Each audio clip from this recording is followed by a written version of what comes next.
Anatomy of a Survivor, Building Resilience, Grit, and Growth After Trauma. That's my most recent book.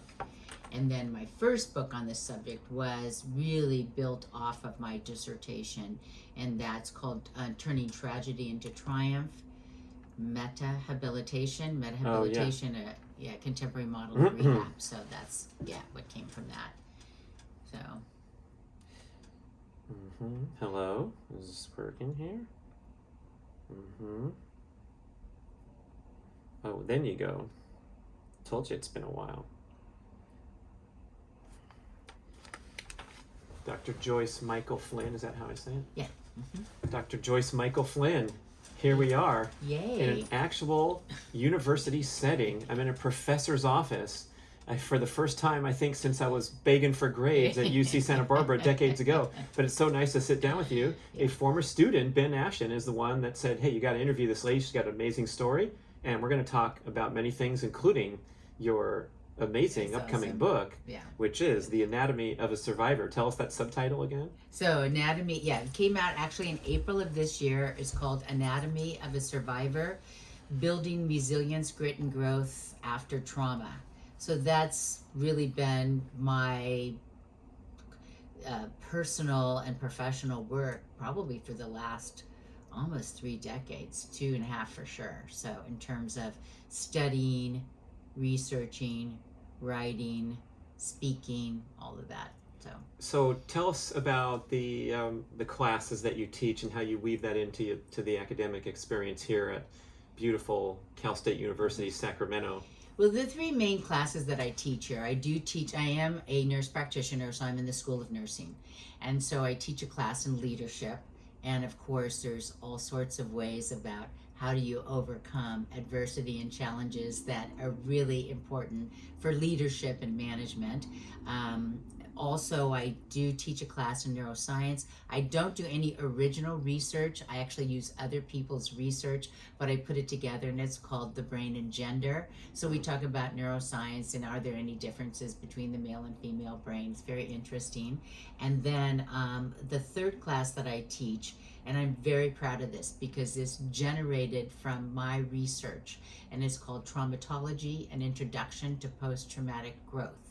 So I teach that course and it really focuses on, again, challenges, adversities, and trauma, and looking at how not only an individual, but secondary or vicarious trauma survivors, as well as communities, move purposefully, productively into the aftermath of trauma, into a growth experience.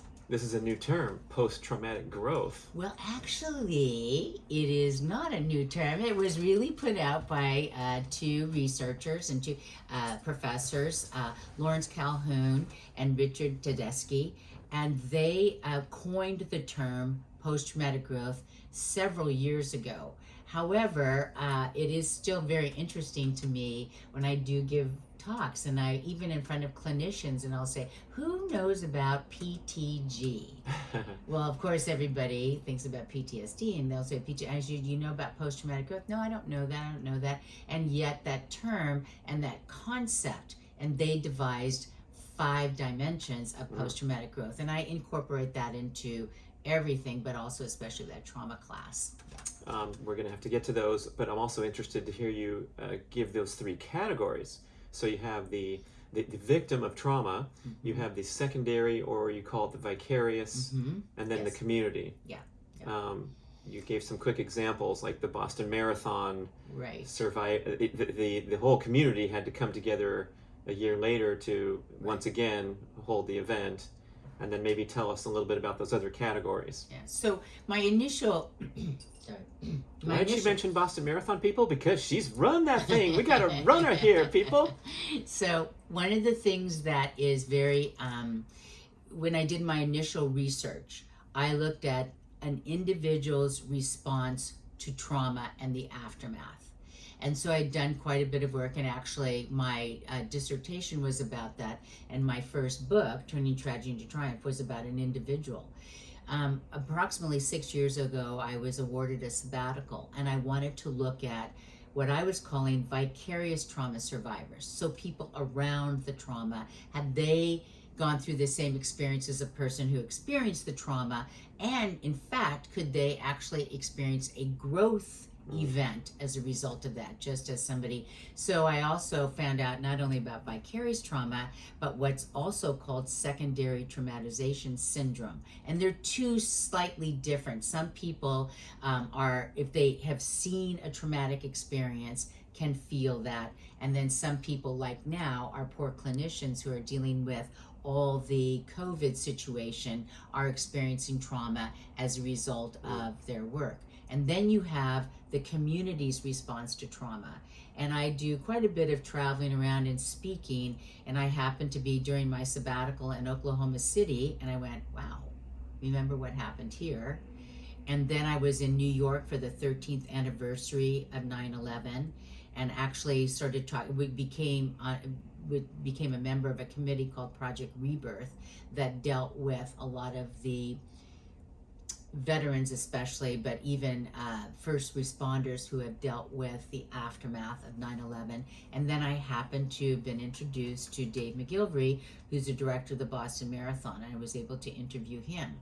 And so you get to see that the trauma experience, or even challenges or adversities, you see themes, you see systems in that.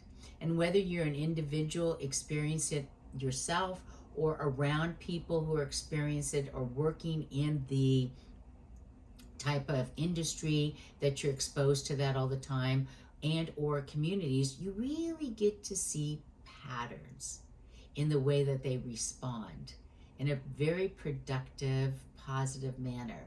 And so that was the other thing that took me over, and that's why I wanted to get a course with that. And then my second book, Anatomy of a Survivor, really goes very much more in depth with all those areas. So you see some productive responses, but I assume you also see some adverse responses to trauma, and you're luckily you're picking out some good things, and then you can go down that road. But what's a compare and contrast there? Well, that's such a great question, and I really want people to know, and when I speak and work with people, I always want them to know, I never don't pay attention to what happened to you. I honor, as I say, I honor the adversity and trauma. I understand very deeply from a personal level, and then even as a clinician and working with people, how these events can influence you. They're tough stuff. With that being said, I say part of your response to the trauma is that you're going to have to grieve, you're going to have to be depressed. And when I see people going through that, I always say, you need to go through this. This is part of the process, but I cannot leave you there. We need to now move forward.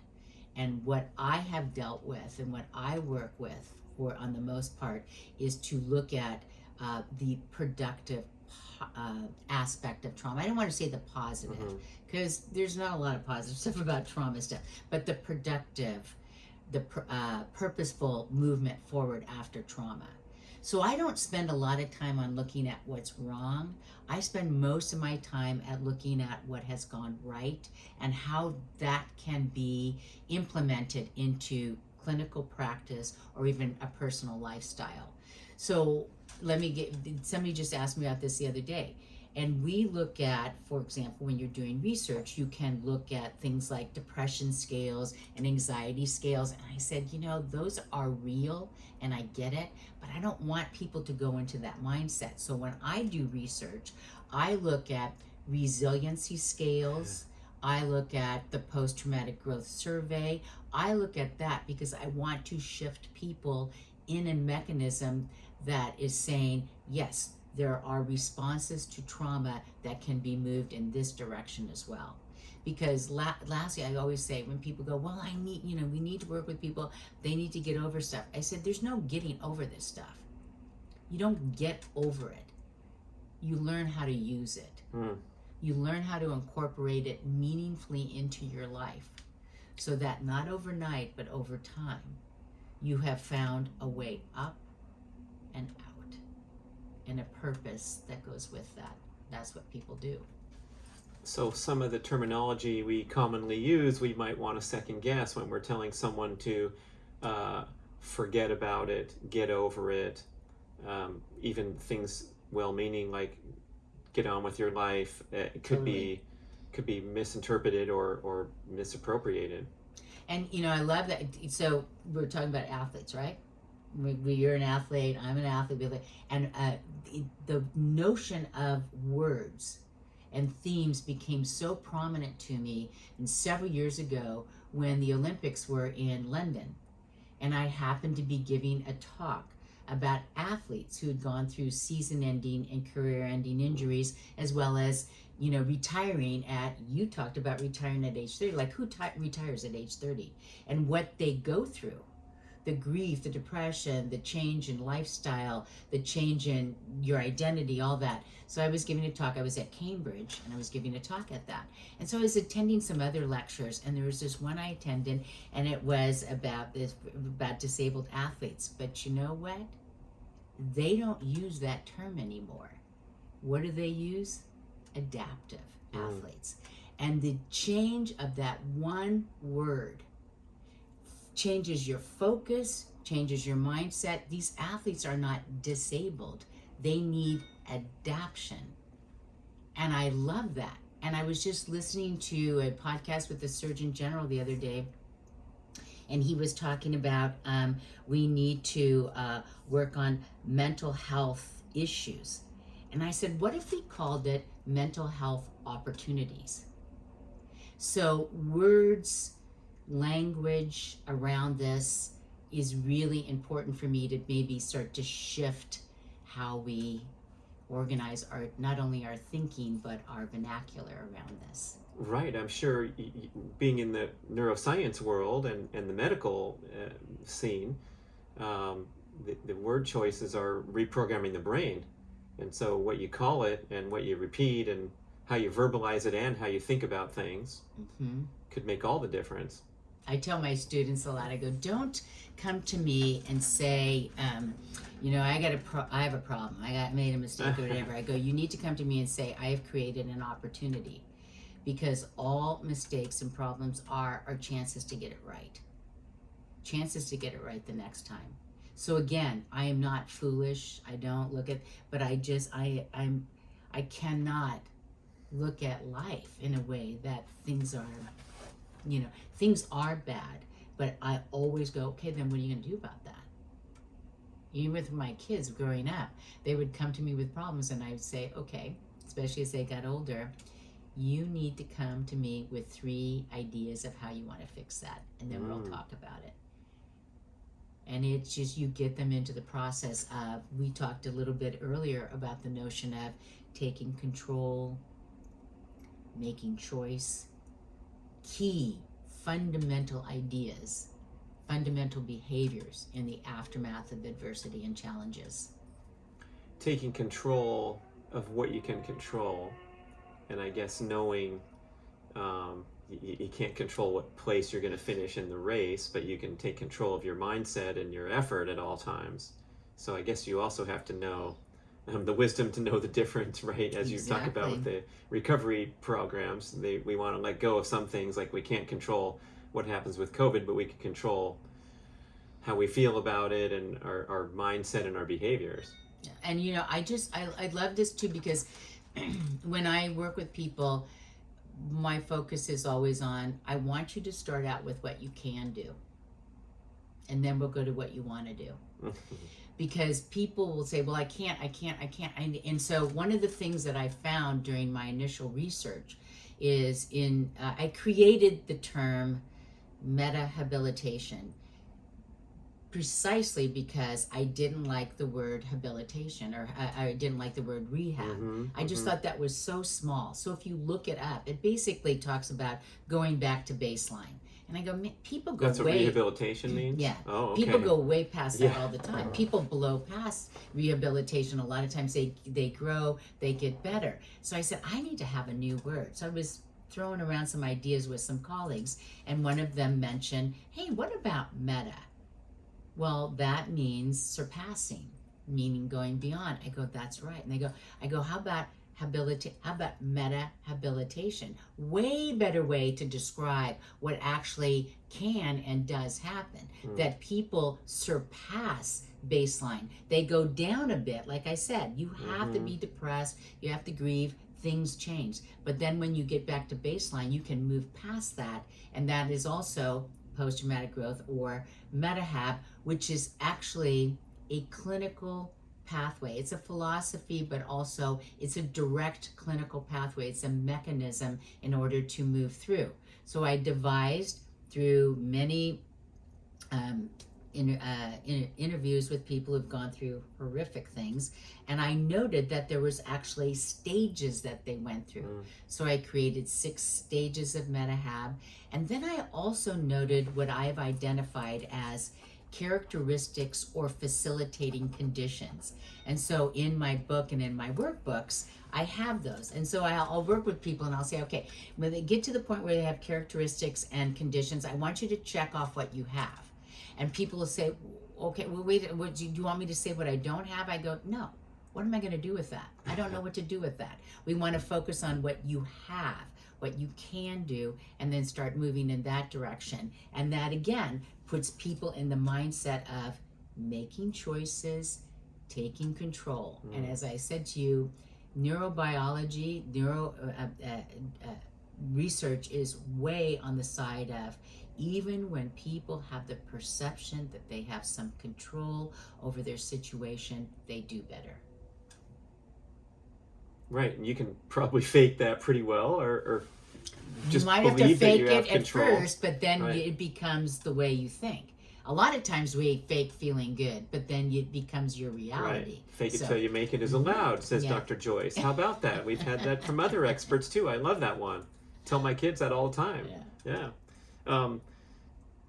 Before we continue down this path, I want to know about that class. Are there differences between the male and female brain? Well, there's a lot of research to show it goes both ways. In terms of there's no difference, and then yes, there is difference. But what the focus of my class, and what I like to tell students at the end of the day, we are way more alike than we are different, and that our differences are our strengths. So if there's a difference in it, it has more to do with the processing of information, as well as sometimes how we go through our stages. That males and females go through stages in terms of reading, math, whatever. How they move through that is slightly different. But we all have the same brain parts. We all have them there. Some of them are a little bit different in terms of size, shape, neuronal density, but we all have them there. But we are way more alike than we are different, and we do have some differences, but that brings our strength. That causes strength. How do some of those things play out, like in a relationship setting, or? Probably, the garden variety things we talk about with regard to communication, especially. We do see some differences with regard to the developmental processing with girls and boys in terms of reading, speech, those types of things we see. We do talk a lot about some of the adolescent brain, what's going on with there, and maybe some shifts and differences that happen with that, and what we can do to keep our brain healthy and to have it grow and to start to move us out of our adolescent brain, should I say, into our adult brain, where we really engage that lovely frontal cortex that helps us with all our decision making and moral decisions and cognitive abilities and that. So so we do see some differences, but they are minimal at best, and they really have more to do, I think, with the processing and over time the developmental staging of that. We may not be developing and staging at the same time. So what are some nutritional needs of the brain, as you mentioned to your students? I always say, you're studying, your brain needs to be fed not nachos and Mountain Dew, your brain. So we talk a lot about, again, you even mentioned sleep. I almost am nervous about saying this because I'm not as good at sleep as I tell people they should be good at sleep. So when I say this, it reminds me I have to do this. But sleep is so key to brain growth and development, health and wellness. No question about it. And then also we talk about nutrition, and again, complex carbohydrates, everything, stay away from processed foods, especially. I really stay away from that and get into, nuts, dried fruits, those type of thing. I said, if you're studying and you need to feed, you're hungry, get a handful of almonds, walnuts, dried fruit, and your brain will immediately love that resource and that help for it. Also, the other thing too is that sometimes you get to a point where your brain needs to have a little relaxation. So instead of playing a video game, go out of doors, go for a walk, go for a run, go lift some weights, go do something like that. Your brain will love that. And it'll be better and more on point when you go back to studying again. So we talk a lot about that type of brain health and wellness. So if you've been working with the kids for a while, I imagine you've seen some changes thanks to the culture and the advancement of technology and the mobile device. And I'm wondering if you have any commentary on that, of how things might be different and the challenges of today. To me, having lived half my life or whatever without any mobile device or internet, the contrast is really disturbing. And there's so many things that are great, and I'm an enthusiastic consumer of Google Maps that'll get me there every time instead of having to pull over and unfold a piece of paper. But it is kind of troubling to see how pervasive the stimulation is, and the nonstop opportunity to be entertained, losing out on some of those precious things like daydreaming or simple downtime. And can I just tell you, when people are daydreaming, their brain is doing a lot of work. There's a lot of work being done with that. So if you see sometimes kids staring out the window, do not stop that a lot. That helps a lot. As does free play. People don't realize what free play does to the brain growth and development is so important. But as you're talking about the devices, one of the things that I have insinuated in my class is we have no technology. Like, I will use some PowerPoint and that type of thing, but students are not allowed to use their phone, an iPad.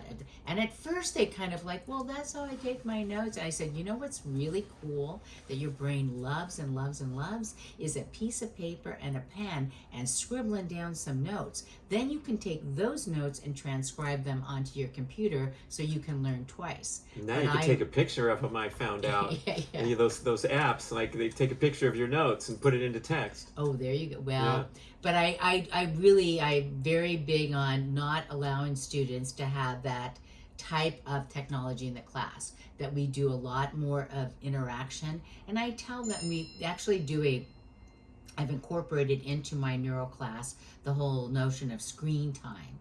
And we'll talk about gender differences in screen time, for example, or just what is screen time, what is it, recreational screen time, what is appropriate for recreational screen time in terms of different age groups and what they can do. And it's really surprising to them. And I don't know how much it actually may change their behavior, but it definitely builds an awareness around how you are using these devices in a way that you control them, and are they controlling you. And so, we do bring up that a lot, because to me, the brain, I'm athletic, so obviously I love my heart, my lungs, my musculoskeletal system, all that. But having gone through the event that I went through, where I had that sudden death, and then the extended CPR, and all that, and having lost some brain activity, I am so recognized how precious our brains are. They're so how we drive them. Our brains are the only organ that can actually think about itself. And so we look at it and can contemplate how to make our brains bigger, better, and stronger. And that is so key, just to whether you're an athlete, whether you're a parent, teaching, whatever, brain health and wellness is key to all those functions to function well. Listeners, viewers, I think we better go back to 1990 now. If you read the description of the book on the Amazon page or whatever, you present this event in your life Right. as a huge turning point. So take us back there and tell us what happened. Well, at that point in time, my husband and I had 3 children, and at that point, our youngest son wasn't quite 2, and our daughters were 7 and 8, and they were on a swim team in Sacramento, and there was a championship swim meet. Few years before that, had gotten into, I'd gained quite a bit of weight after my first 2 pregnancies. In order to lose that, I cleaned up my diet, and I started walking and then running, and then started running marathons, and loved that. And then I got into doing triathlons. So I was a very active mother of 3. At this championship swim meet, I have zero memory of any of this. My event happened on a Sunday. I don't really remember the weekend at all, and I don't remember for about a month afterwards. But what I was told is they had a break in the swim meet for the kids, and they had an adult relay, a fun adult relay. Well, I'm uber competitive, so nothing's fun for me. It's all competitive. So I grabbed my husband, and I grabbed a couple of friends of mine who were there, and I said, come on, let's go swim this, and we're going to win this, and I'm going to swim the last lap, because I've been doing a lot of training for some triathlons I was doing, and I said, I'm the fastest, so I'm going to swim the last lap. So I swam the last lap of the relay race, finished at the end of the pool that was 13 feet deep, and just proceeded to sink to the bottom. And somebody, the timer, said to my husband, is your wife okay? She's on the bottom. He goes, she just goes down and she kind of jumps up and gets to the top. Your wife's not surfacing. So my husband dove to the bottom of the pool, got me to the side. Luckily, because there were a lot of children there were a lot of parents there. And some of those parents were a couple of an ER doc, a cardiac nurse specialist, a pulmonologist. So they were kind of knew what they were doing when they gave me CPR. So I received 22 minutes of CPR at poolside. They were able to land a helicopter close. It was at Jesuit High School in Sacramento. They landed a helicopter in the football field at Jesuit. They took me to University of California, Davis, the med center. My heart stopped again in the helicopter. They got it going, and that's when I ended up in ICU on a respirator. But actually, came through that. I got off the respirator. I don't remember any of this pretty quickly. And then I was transferred to another hospital. But that is when my life changed, like, dramatically. Well, wait a sec. 22 minutes Yeah. is not a typical duration. They're trying to get you back. It usually happens in seconds, right? Mm-hmm. So what was going on during that 22 minutes? Well, they were just, trying to your heart get wasn't starting. It wasn't starting. Yeah. I wasn't breathing on my own. And I actually said, because when I was a nurse, before I became a nurse practitioner, I was an ICU nurse, and I was an ICU nurse in medical intensive care. And we used to answer every code in the hospital and do, CPR and do that. And I know how long that all is. And I remember saying to one of the doctors afterwards, wait a second, over 20 minutes, did you think of stopping? And he goes, no, your husband's there, your kids are. No, we weren't going to stop the code. We got it till we got you breathing and your heart going, and then transferred you. But obviously, you can well imagine that took its toll on me, neurologically, for sure. And so when I was able to, what I remember is one of the doctors came into my room. I'll never forget this. By the time I kind of had a recollection of what was going on, I remember sitting up in my bed. Just a month later? Yeah, this is a couple weeks later, at least 2 or 3 weeks later. And the doctor came in, and I said, well, what happened? And, he told me, and I was like, no, because I don't remember that happening. Listen, I'm an ER nurse. Don't BS me here. Tell me what happened. And he said, yeah, you died and you resuscitated with it. And so then I said to him, I said something to him about, well, when will I be able to run again? And he said, oh, you'll never run again. And I absolutely lost it. I just fell apart. And my husband is saying, why do you care about running again? You're alive. But I know that sounds crazy to a lot of people, but that's a joy in your life. That was my socialization. That was my identity, and all of a sudden, boom, it is gone.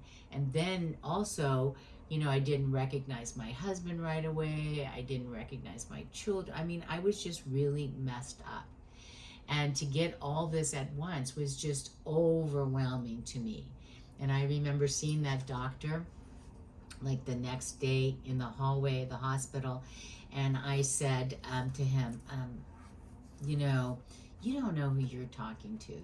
I've been through a lot of bad things in my life, and I'm going to get through this. And you watch, and I'm going to run again, and I'm going to do this again, and I'm going to, and instead of telling me what I can't do, your job is to ask me what I want to do, or tell me what I can do, to ask me what I want to do, and to get me there. That's your job. And so I turned around, go back to my room, and I couldn't find my room. And he said, look, she's yelling at me, and she doesn't even know where her room is. But it was, again, I was just so defiant. I was so, and that actually, the real feelings behind that was unbelievable fear that I was never going to get back, and just being angry. Those are some of the real emotions that you go through, and it comes out as being obstinate or whatever, but it really is fear that the life I knew changed completely. And I didn't realize it then, but I was going to have to organize and think about what was my life going to be like after this. Mm-hmm. And all the things that were very important to me, my family, like I told you, I didn't recognize them at first. My athletic activity, gone. My brain, which I loved, gone. Simple things I couldn't remember. I couldn't organize my thinking. I was a mess. And so, kind of crawling back from that over time provided me what I have come to see has been my purpose in life. And that is to recognize that these things are bad. This is tough stuff going through, but there is a way out and a way up. And we need to process that with patients in a productive mannerism and productive mechanism that shows them a way that there is hope, they have control, they can make choice, and their life more than likely is not going to look like the same that did before. It can be better. Wow. So I'm still stuck on the 22 minutes at the poolside. and you clearly suffered neurological damage. Yes. If you don't recognize your husband and children. Yes. So I guess 2 questions. One is, if it took that long, how the heck did you come back? If you're dead that long, I assume that the odds or the stats of doing CPR for 22 minutes doesn't come through successfully very often. Maybe someone would have quit at 21 minutes and that would have been it. So how did that happen for you? And then detail what was going on to cause you to lose all those faculties, not recognize people, not know where your room was, but then slowly crawl your way back. Well, that's a loaded question. I'm going to unpack it a little bit here. So I think the extended CPR again had to do with the fact that I was a young woman, I was in good health, and my family was there, and they were not going to let this go. They were going to keep it going. One of the physicians, Bruce Gordon, who's an ER doc, I asked him afterwards, people, I don't want to say made fun of me, but they would say, oh, look she's this big athlete, and look what happened to her. And Bruce said, there's no way you could have ever survived what you survived had you not been in the shape you were in. That took you through. So that was very fundamental for me, again, to hear. And in terms of getting back my brain, I'm going to go back to Bruce. I saw him probably a couple months or so after I got out of the hospital. And so, he said, hey, how you doing? And I said, Bruce, physically, I'm doing okay. I'm physically, I was, up and walking. I actually started jogging a little bit and doing some crazy, whatever. This is 2 months out. Yeah. But 2 or 3 months out. But I said, Bruce, I think I have brain damage. And this was like in 1990, and nobody ever said anything to me about TBI, traumatic brain. I never heard that term. And I said to Bruce, I think I have brain damage. And he kind of chuckled and he said, look you're an athlete. And when you have an athletic injury, you have to rehab that injury. Your brain has been injured because of the extended CPR. You have to rehab your brain. And as soon as he said that, I went, oh, okay, all right, that's what I'm going to do. And when I was in the hospital, they had a speech therapist helping me, and I was very frustrated and didn't want to work with her because I could speak, but I had tremendous aphasia. So, for example, I would want to say, one time my husband said, can I get you something? And I wanted an orange. And I could not say the word orange. I could say, I want one of those things that you peel and it's juicy and it has vitamins. You could talk all around it. So I had this aphasia, and I had obviously forgetfulness. I couldn't connect. And so when he said that, I go, I'm going to go back to a speech therapist because my articulation was okay, but the part of my temporal lobe, part of the brain that had to do with that had been injured, so I needed to work with that. Also, I started thinking about, I got my degree as a nurse practitioner from UC Davis. And I was at UC Davis Med Center, so some of my former faculty had come to see me. Well, I reached out to them and I said, can I sit in class again? Can I just sit in class and listen again? So they allowed me to do that. And then another thing that I did to help get me going is I found a doctor, a cardiologist who was a runner. And he's a big time runner. And he said, we don't know exactly how far this is going to go, but let's get you going. And he put me in cardiac rehab. Well, I'm 35 years old in cardiac rehab, obviously the youngest person there, but it got me to start exercising in a controlled atmosphere so I could look at my abilities and man, then I just started getting traction. Then I started seeing things, what I could do, and I started things moving on. Well, I didn't know it then, but teaching this course in neuroscience also taught me about plasticity, that the brain can be healed. It's just like collateral circulation in your heart.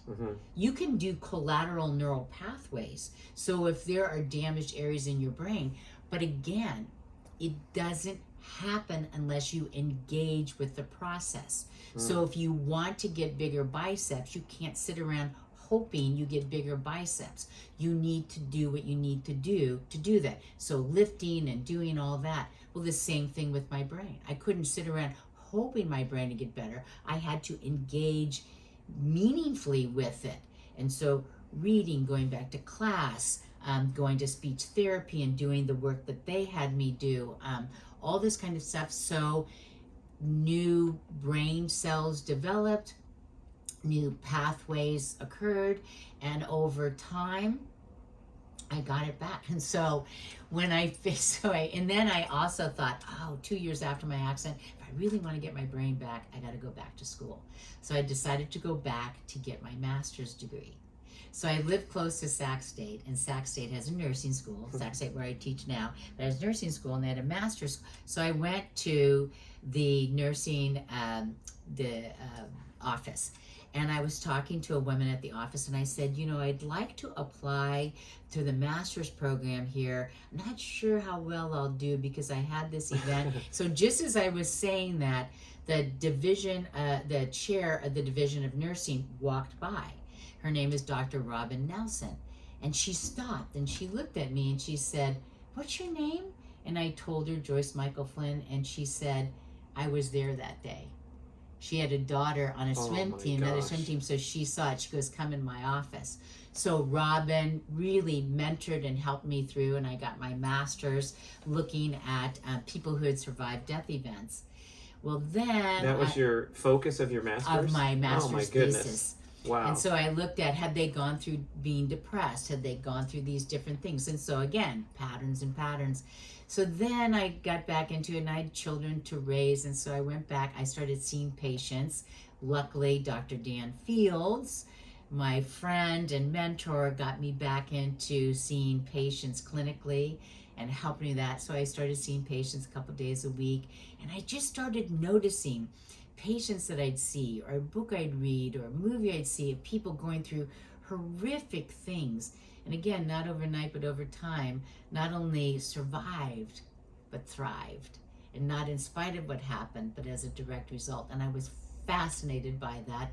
So after the kids got older, I went back to get my doctorate. And so I studied, that's what I studied in my doctoral work, and that's how metahab or metahabilitation came up, and the system and all that. So yeah.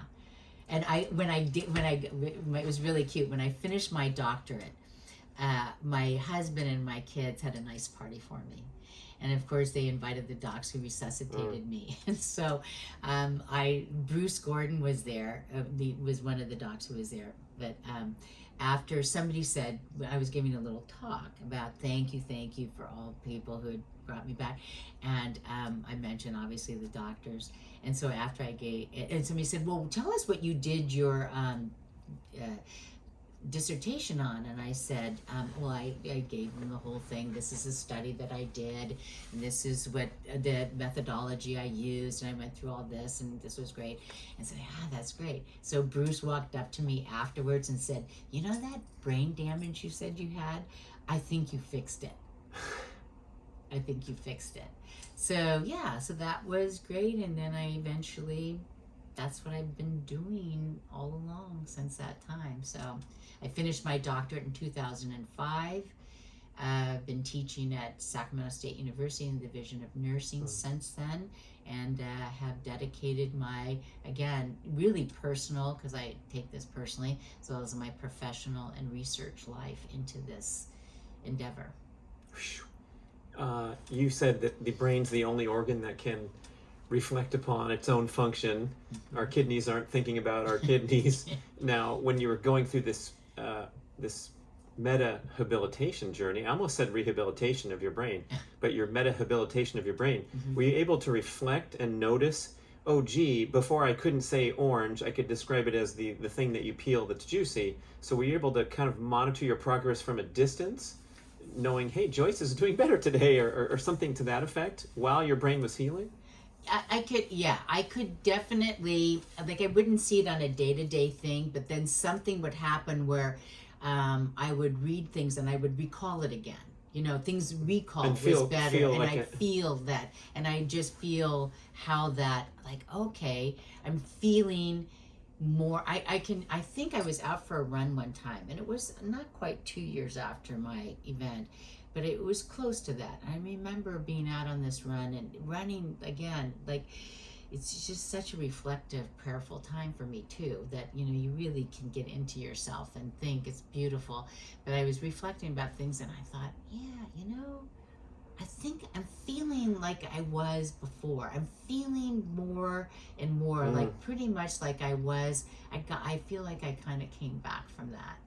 And so I definitely remember having a conscious thought like, I'm feeling more comfortable about things. So, yeah. Wow, that's really hard for almost everyone to relate to. I guess if you missed a night of sleep or you're jet lagged and you're slowly coming back to life and you can feel your brain coming back online, it would be a minor example of the same thing where you just notice and another day comes and progress continues. I suppose same with building the bicep muscles. Mm-hmm. You don't wake up Tuesday from your Monday workout and say, wow, I'm getting the guns back. It just kind of happens 6 months later. You look at an image or whatever it is. Right. But that journey is pretty precious and valuable experience. You've turned it into something awesome. But I think you also mentioned some struggles that ensued in your personal life after the incident. Oh yeah. No, there. You really.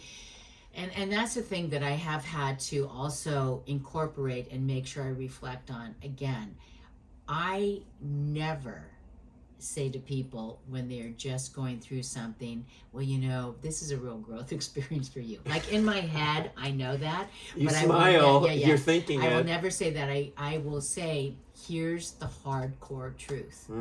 You've been through some stuff.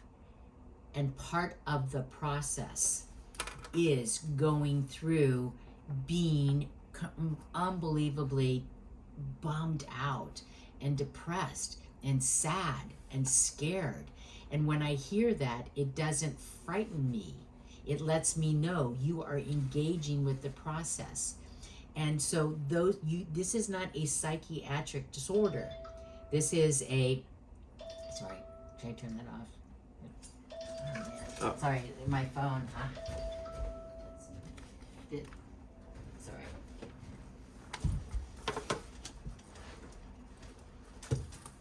It's not a psychiatric disorder. Yeah, I tell people it's not it's a life situation. It's a living situation. And we need to engage it in that manner. You're not a crazy person. You've been through something and you need to sometimes crawl your way out of that. And it's tough. But the focus over time has continually to be on making a choice, making probably multiple choices on moving forward, and recognizing that, again, these are parts of the process. I'll tell you, when I went back to see patients, and this was several months after my accident, but again, I mentioned, Dan Fields, who was a physician that I was in co-practice with, and he really helped me. We started seeing easy stuff, and he would see every patient with me, and we'd go over that, and he really worked me through that process. But I remember driving home one night, and I just had I was just thinking about it as I was driving home and thinking, gosh, everything that used to come so easy to me, so difficult. I just have to work so hard. This is so hard coming back. I don't know if I can do this. And then I thought if I just drove my car into that embankment, it would be over. Because this is so hard. I don't think I can do this. And then just all of a sudden, this little voice in my head said, there's a ton of people who brought you back. There's a lot of people who spent time and energy on bringing you back, and you have family and everything. And at that moment, and again, like I get emotional because I just remember being taken back to that moment. But I hear this in other people's stories. There is this moment in time where you go, I have no idea how I'm going to pull this off, but I am going to move forward. I am making the choice to move forward. And so again, once you make that critical choice, it isn't that the bad stuff goes away or was never there, but you tend to, again, start to look at how can I use that? How can I use that bad stuff to motivate me to move forward? How can I engage people, friends and family or whatever, to help me move in a productive, purposeful manner? And that's the thing I think sometimes we miss. But if you talk to people who have been through that, I'm telling you, you will hear that in their stories over and over again. athletes who didn't get their time, didn't get their place or whatever. Yes, it hurts. They're bummed. They can be bummed for a while. They can be really depressed for a while. But then they start to say, okay, that was then. What lessons am I taking forward? And to me, that is critical. So when you're going through this and you're going through tough times, it is so important to make sure you attend to those aspects too. So get a good therapist, but get a therapist who recognizes you want to move forward. You know, get a good counselor, get a good coach, get somebody that's going to help you, because here's the other thing that is so fundamentally clear to me. I'm a pretty tough person. I did a lot of stuff on I can get through this. I can get through this. This was way bigger than anything I'd ever gone through before. And I slowly but surely came to realize this is bigger than me. And if I'm going to get through this, I am going to have to ask for and accept help. That's an interesting transition from being the baddest mofo on the planet to this is bigger than me. And once you get yourself right and recognize, if I'm going to move forward, but you listen. I tell my students this too. Listen to the right people. You know, pick good people, listen, take that advice, and get that support. You're not going to get through this alone. And I don't care if it's a cancer diagnosis and treatment, domestic violence, spinal cord injuries, all the veterans, all these people I've really worked with and dealt with in terms of using metahab in programming. It's over and over. You hear it over and over again. Addiction and dependency, all those things people go through.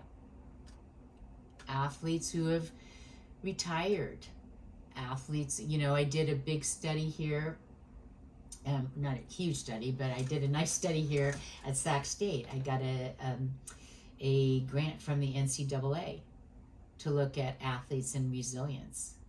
And we did a podcast called Athletes Interrupted and talked about athletes who have had everything from coaching changes to injuries to changing colleges to, you know, having had to retire, you know, once they stopped their collegiate athletics, they were done, and that transition and identity crisis. I mean, all those kinds of things. You're not getting through this stuff alone. You need to, you know, learn from people who have gone through that and get that support. It was so fascinating to me to look at that. Real quick, the other thing that was fascinating to me is I did a series of podcasts, but I also did some study on resilience for athletes. And one of the things that came out of that was a finding that we saw was athletes did not identify themselves as being particularly resilient. And I thought that was fascinating. Like, wait a second, when you've reached collegiate athletics at a D1 college, you've been through lots of losses, successes for sure, but losses and this Funnels and everything, to all this make kind the team. and Yeah. you don't see yourself, you don't identify as being resilient. There's only 12 people on the team, dude. You're pretty resilient because 87 tried out or whatever. And I thought that was a place for me to go too. When you're working, why are they not identifying themselves as being resilient? What is that about? So I thought that was kind of interesting outcome and talked about. What's that about? Mm-hmm. What is it about? I don't know. That's surprising to me, that to think that they don't see themselves with that characteristic. Why don't they have? Why? I don't know. I guess it's just a conundrum that I get to kind of look at in the future about that, but it is interesting to me. What about, I'm doing some work, you know, with first responders and, you know, done some work with veterans, and are they not seeing themselves as being resilient? And are we, when we're doing programming for them, if we get athletes coming in as freshmen or transfers or whatever, is part of their programming, do we talk about that? Do we talk about the resiliency in them and incorporating that and seeing how they are connecting those dots? Because they're not connecting the dots sometimes, because they clearly are resilient, but how they are not identifying that is crazy. So working with first responders or veterans and cadet training and doing programming around what this is all about, so that they can start to incorporate that mindset as they go through, and you continually go through that during their time. Yeah, I guess in many successful athletes, you want to form some protections against getting too arrogant or getting comfortable and cushy and then losing your edge. And so Tom Brady pretends that he's in summer training camp vying for a spot with other quarterbacks and playing all kinds of sort of games. So maybe that's one thing that comes to my mind, is saying, if you ask about all these amazing attributes, I'm not going to list them 1 through 10. I'm going to say I'm just out there trying to battle for the next next competition. It could be, but especially with a young athlete, there's probably some fears and insecurities that have driven them to push themselves so hard to reach the Division I level. Maybe the hotshot who's headed to the pros is going to have a different mindset than someone who just made the cut and was lucky to get a walk-on position.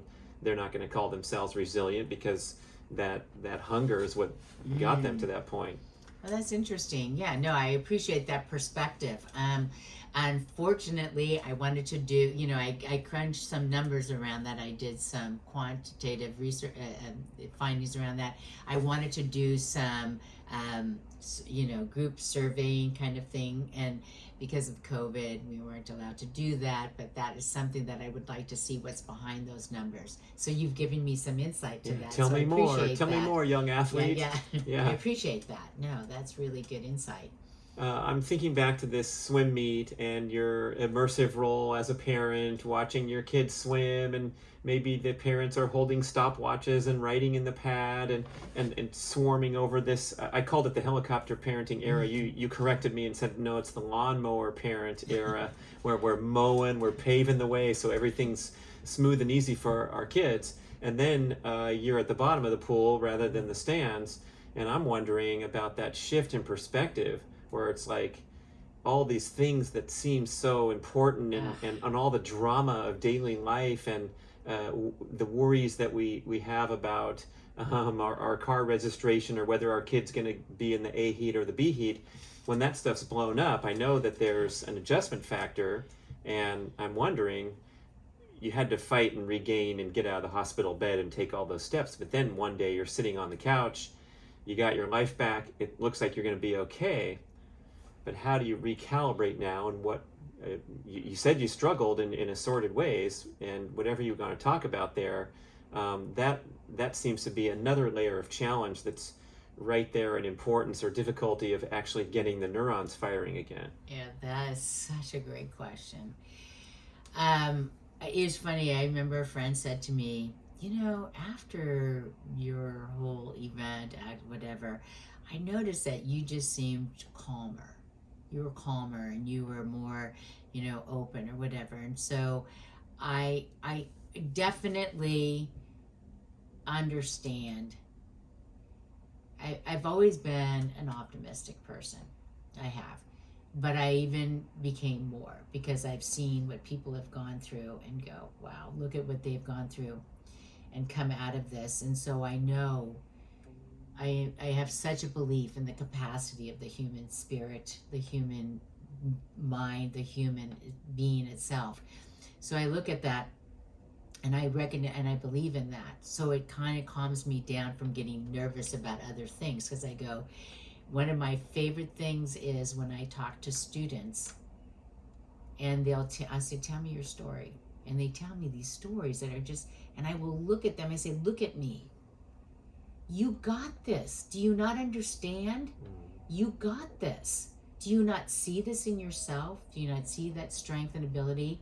And I think that's a lot of what came out of this for me, and recognizing that there are things, there are going to be some wins, there's going to be some disappointments.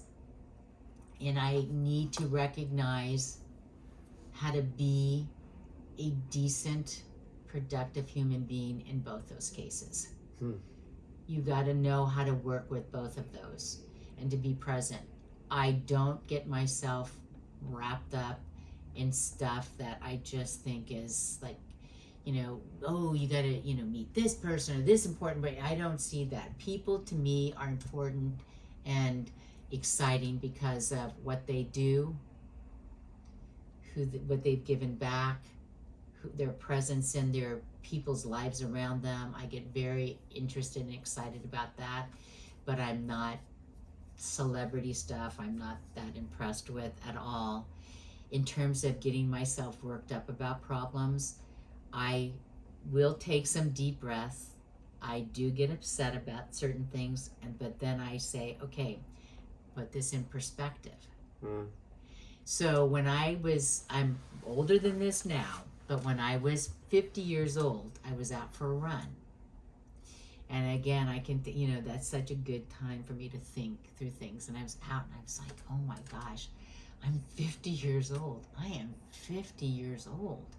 Then all of a sudden I had this like shift in thought and said, no, you got to be 50. Because when you were 35, you were dead. And you're going to get to be 51. And you're going to get to be 52. And now I got to be 67. And I have, seen all three of my children play D1 sports in college. 2 played soccer, 1 played water polo. They are, all 3 of them, our son just got married a month ago, so all 3 of them are married.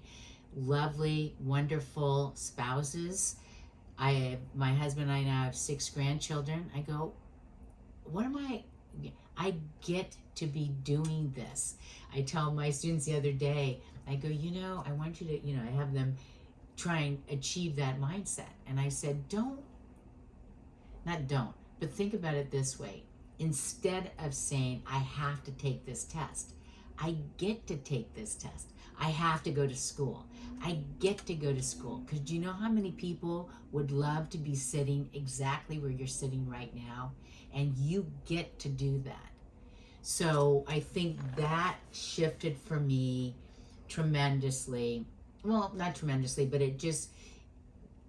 my event gave such meaning and structure to my thoughts about life and how to be in the world afterwards.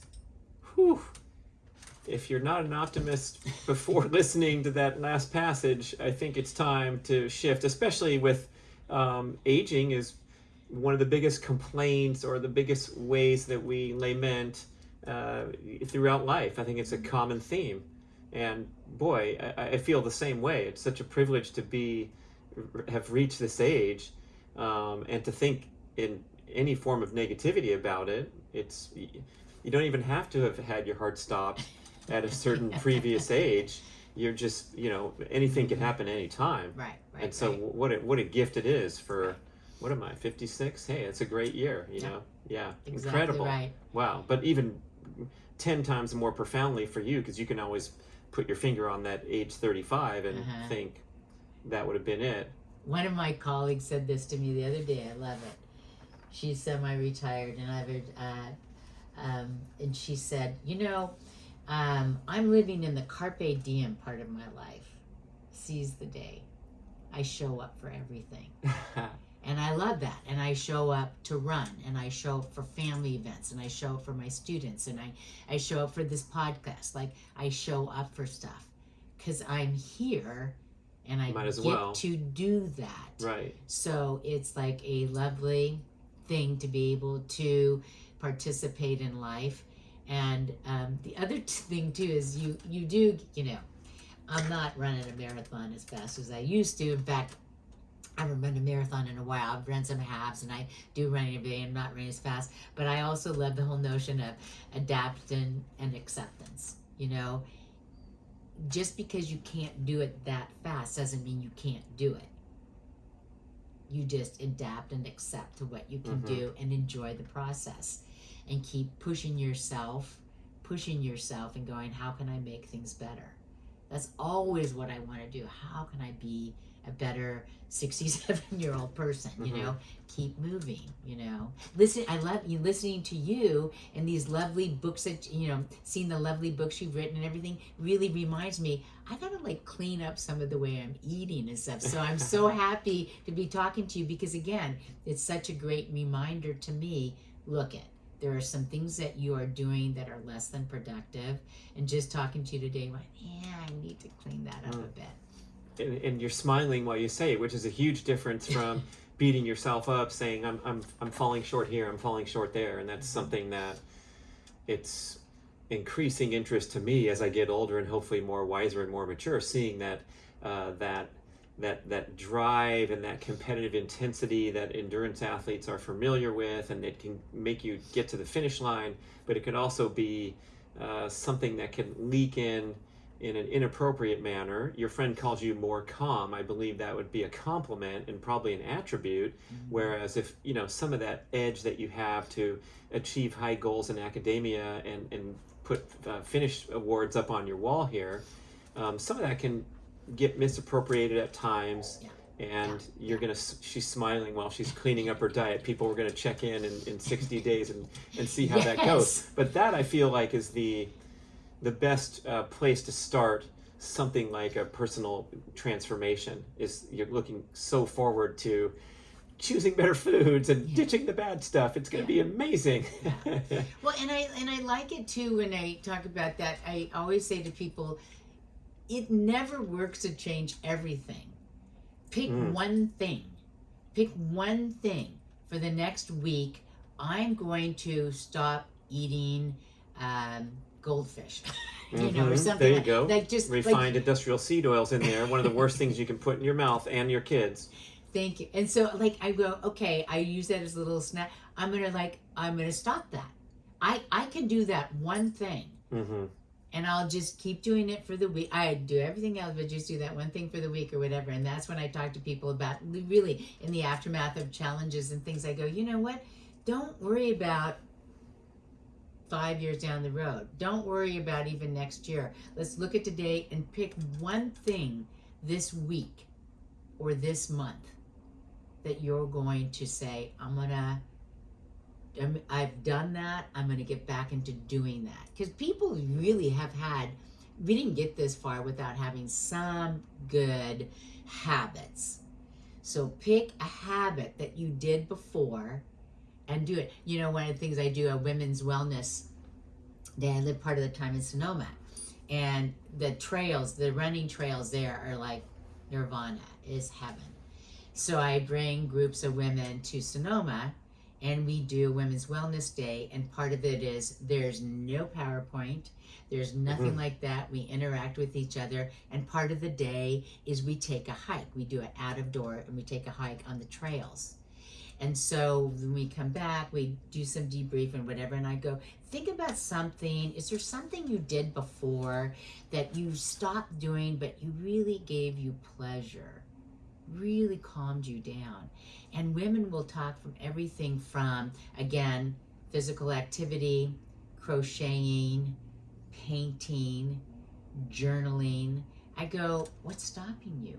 If you already have identified that as an activity, I'm not going to say, why don't you start journaling? No, I want to know, what have you done before that gave you that gratitude, that calmness or whatever? Can you think about maybe doing it again? So I don't like to give people new stuff to do. I like them to go back in their toolbox, pick out something they did before. Easier, less intimidating. Yeah, it's awesome. Yeah, it's great. If we can get some quick takeaway tips in some areas, and one of them I'm thinking of is, you mentioned that it's okay, or you actually said you need to fall into despair and depression as you're processing trauma. And then there's probably a ticking clock somewhere. You mentioned how the endurance legend, entrepreneur legend Sally Edwards came over to your house a year after your accident and said, here's some goggles, we're going to go start swimming, we're going to do a triathlon. So she had impeccable timing. Yes. You reference it as a great turning point in your life. Yes. Because she said, 1 year's time to whatever, quit feeling sorry for yourself and get your goggles back on. And I know that support crew and people that are trying to do their best for someone who's struggling are constantly balancing tact with the ticking clock and wondering when is that time for the intervention or the kick in the butt to get off the couch and so forth. Well, one of the things I do want to bring up too, you mentioned with Sally. Love Sally, I've known her for a while. She's been integral part. It was awesome. But the key thing you just said is she came to my house with my goggles and said, let's go swimming. She didn't tell me go swim. She did it with me. Oh, wow. And that's she really did care. She did. She said, I'll go, we're going swimming. And she went with me. Big difference. Totally big difference. That's what you see in the movie scenes too, Dr. Joyce. Yeah. It's always someone coming and dragging them out, and then they go have a good time. Then they go, that's right. And it is a good time when somebody's there and you're comfortable and all that. So I think in terms of the timing, that's such a great question, and it's kind of open to interpretation with different aspects. But I would say when people are going through things, that especially in the first stage of metahab is the acute phase. And that is the part where you really do have to spend 3, 6, whatever, how many months, about 6, really working through the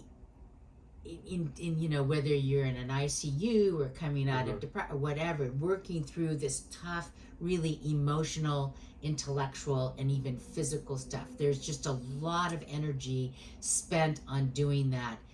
Starting to see, making choices, again, making the choice to move forward, taking control, and starting to move forward. And so as we work with people, we're not doing this to you, we're doing this with you as we're working this through and making suggestions.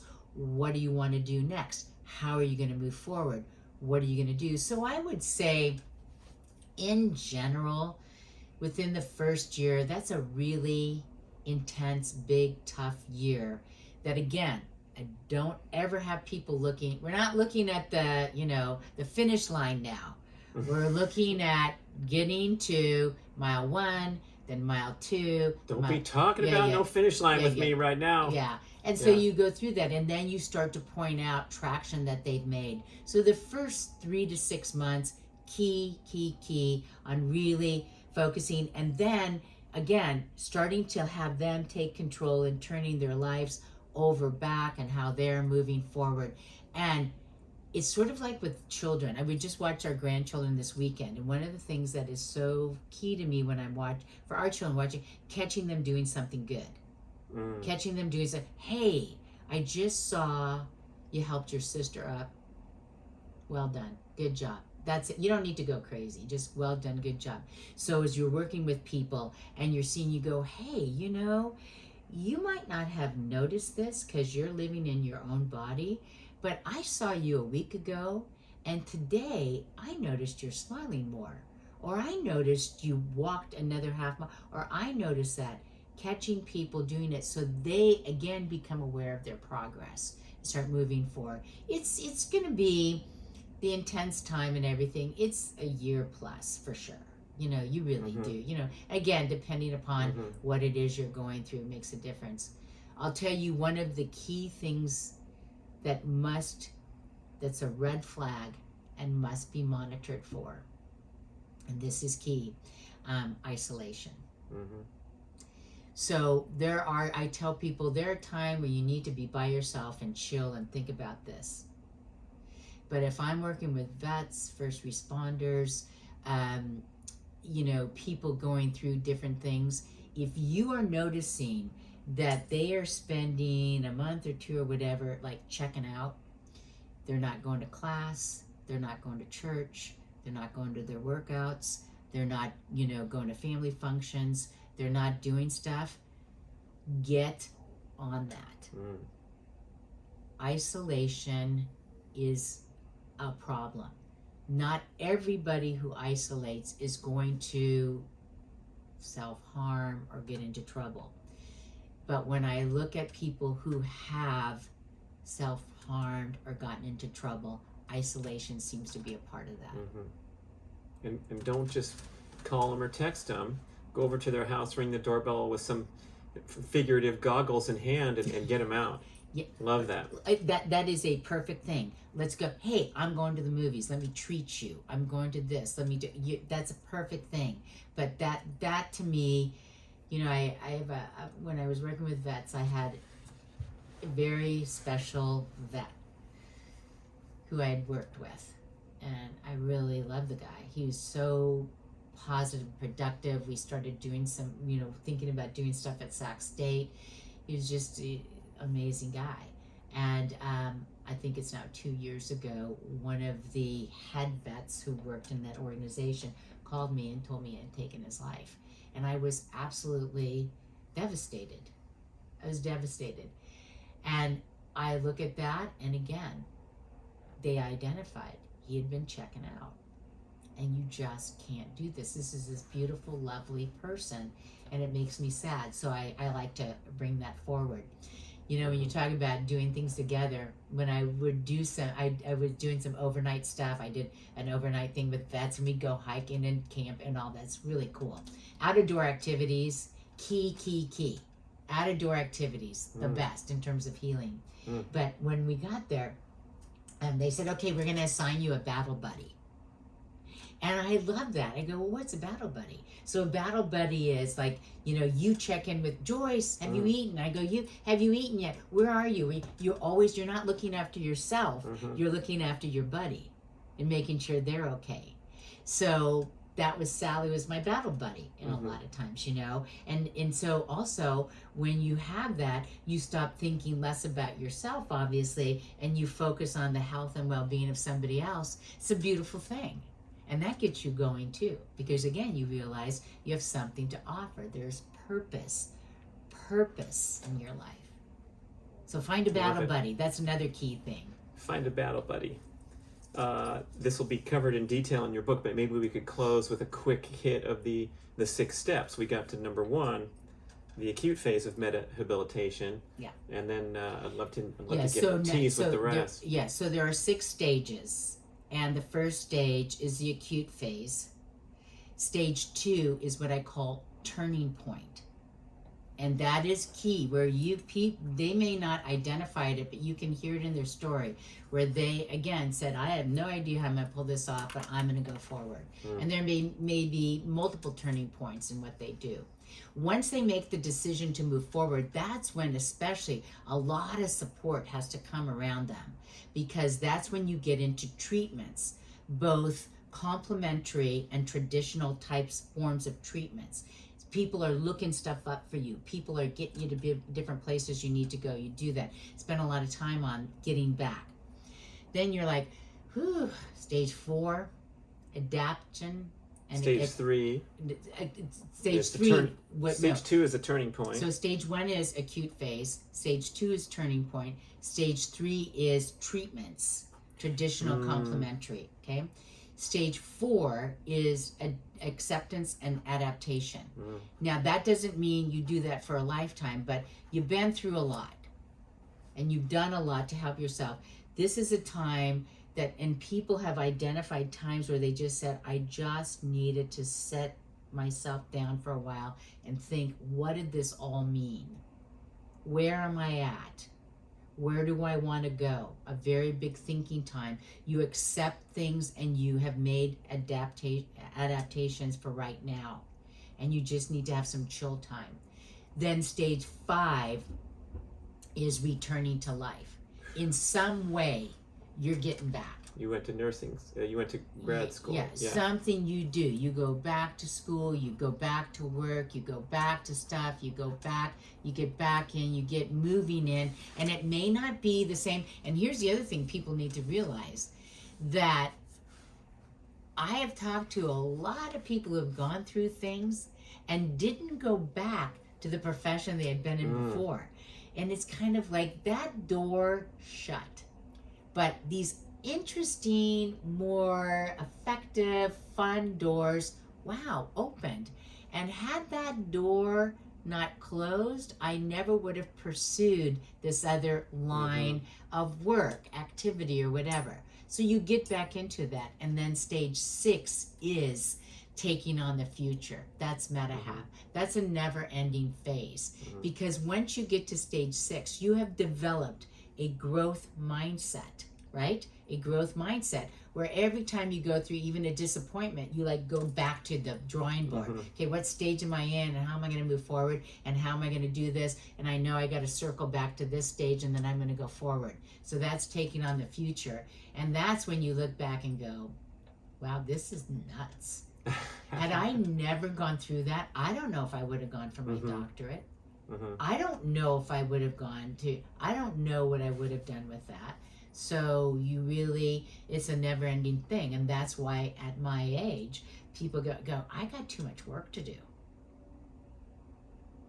I got a lot of work to do.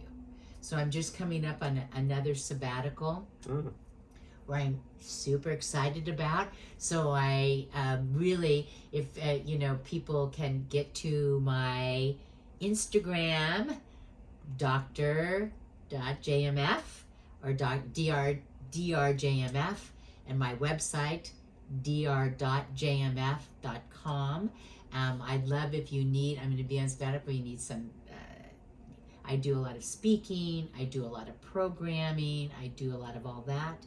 But I'm very excited too because during my sabbatical, I'll be working on a children's book about this. I am in the process of writing a play based on this work, and then writing more about secondary and vicarious trauma survivors, especially as it relates to what we're going through now. So go connect with her, people. Yes. Dr. Joyce Mikal-Flynn, thank you so much. Thanks for listening, watching, everybody. Dun, dun, dun, dun, dun. Awesome. Okay.